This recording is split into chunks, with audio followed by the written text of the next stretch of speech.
Nous venons de voir que la veille et le sommeil sont un système en double interrupteur. Nous avons vu que c'est les rituels de coucher qui permettent de passer de la veille au sommeil. En réalité, il y a une régulation neurobiologique qui gère le passage de la veille au sommeil avec deux mécanismes. Nous allons voir le premier qui s'appelle la pression de sommeil. Il s'agit d'un mécanisme homéostasique.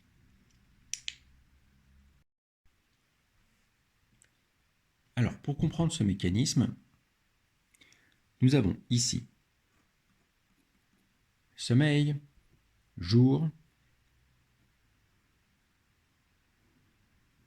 la nuit, jour,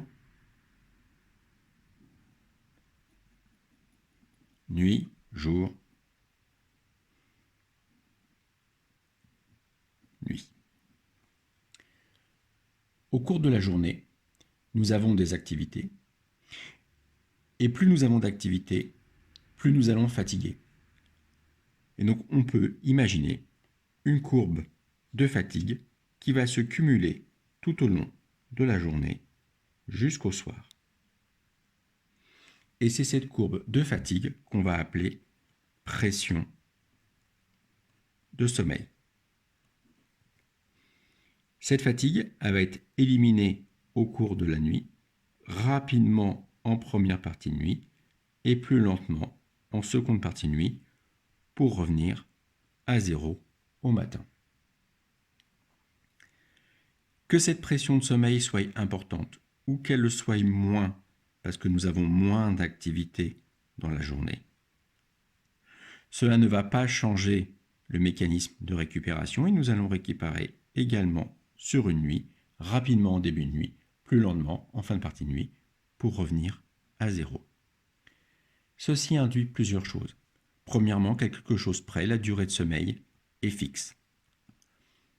La deuxième, c'est qu'on ne remet pas à plus tard du sommeil,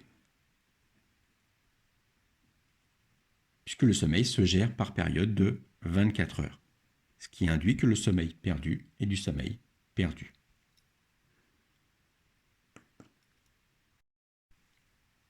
Ce premier mécanisme est souvent symbolisé sous la forme d'un sablier